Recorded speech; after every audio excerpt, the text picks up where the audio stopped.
हे त्यांची पॉलिसी ठरवू शकत नाहीत.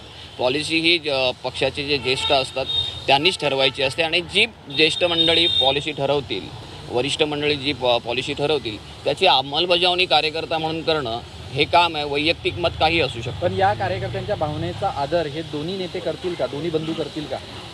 दोन्ही तसे वैचारिक पातळी आणि एकंदर ते पाहिलं तर त्यांचं जो काही कार्यकर्त्यांबरोबरचा टच आहे किंवा कनेक्ट आहे तो खूप दोघांचाही चांगला आहे. त्यामुळे ते योग्य वेळेला योग्य निर्णय घेतील.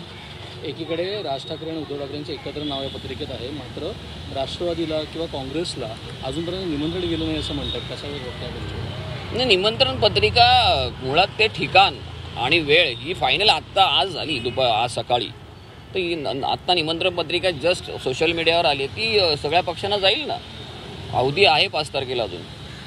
जस्ट अजून प्रिंटही झाली नसेल तर ती पोचणार कशी? प्रिंट झाल्यानंतर पोचेल. दोन्ही बंधू एकत्रित येत आहेत तशा पद्धतीचे चित्र आता